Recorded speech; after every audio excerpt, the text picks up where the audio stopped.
જ્યારે ગઢપુરમાં શ્રી ગોપીનાથજી મહારાજનું મંદિર બંધાતું હતું ત્યારનો આ પ્રસંગ છે. મંદિરના ચણતરમાં ચૂનાની કાંકરી વપરાતી હતી.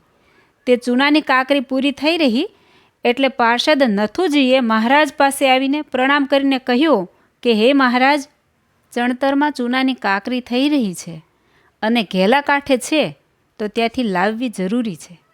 આ સાંભળીને શ્રીહરિ સૌને કહે કે ચાલો સહુ જઈએ. એટલે સહુ સંતો ભક્તો સંગાથે ઘેલા તરફ ચાલતા થયા.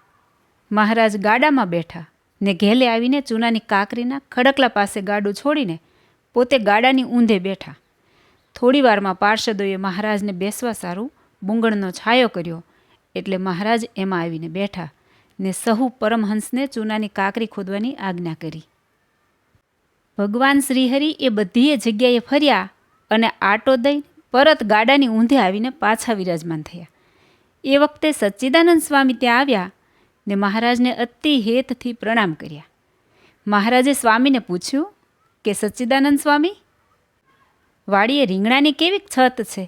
ત્યારે સ્વામી કહે, મહારાજ હાલ 2000 રીંગણા તો આપું.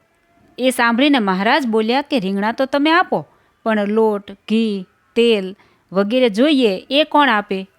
એ સમયે નારણજી સુતાર ત્યાં બેઠા હતા. એ બોલ્યા કે મહારાજ, ઘી તો હું 10 મણ સુધી જેટલું જોઈએ એટલું આપું. નારણજી સુતારનો ભાઈ અજરામર ત્યાં બોલ્યા કે મહારાજ, આપ શાક વઘારો તો બધાએ મસાલા અને લોટ વગેરે હું આપું. આથી મહારાજ ઘણા જ રાજી થયા અને સહુ સાથે ત્યાં જ સામાન મંગાવ્યો. ઘેલાના કાંઠે જ મોટા મોટા 10 ચરૂમાં રીંગણા નાખીને ઘીથી મહારાજે પોતાના હાથે જ શાક વઘાર્યું. લોટની બાટીઓ બનાવીને ઘીમાં જબોળીને વળી દહીં ને દૂધ દરબારમાંથી મગાવીને સૌ પ્રથમ મહારાજ પોતે બાટી અને રીંગણાનું શાક અને ઉપર દહીં લઈને થાળ જમ્યા.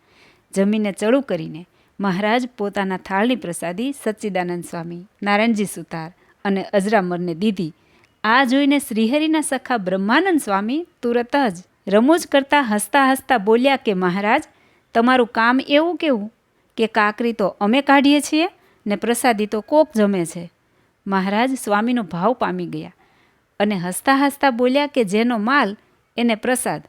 એમ કહીને પાર્ષદોને આજ્ઞા કરીને 10 ચરૂમાંથી એક થાળીમાં શાક મંગાવીને પછી 10 બાટીઓ લઈને 10 થાળીમાં એક ગ્રાસ જમીને એ પ્રસાદી 10 ચરૂમાં પધરાવીને ચડું કરીને મુખવાસ લઈને પોતાના હાથે જ સહુને શાક ને બાટીઓ પીરસીને હેતથી આગ્રહ કરીને જમાડ્યા.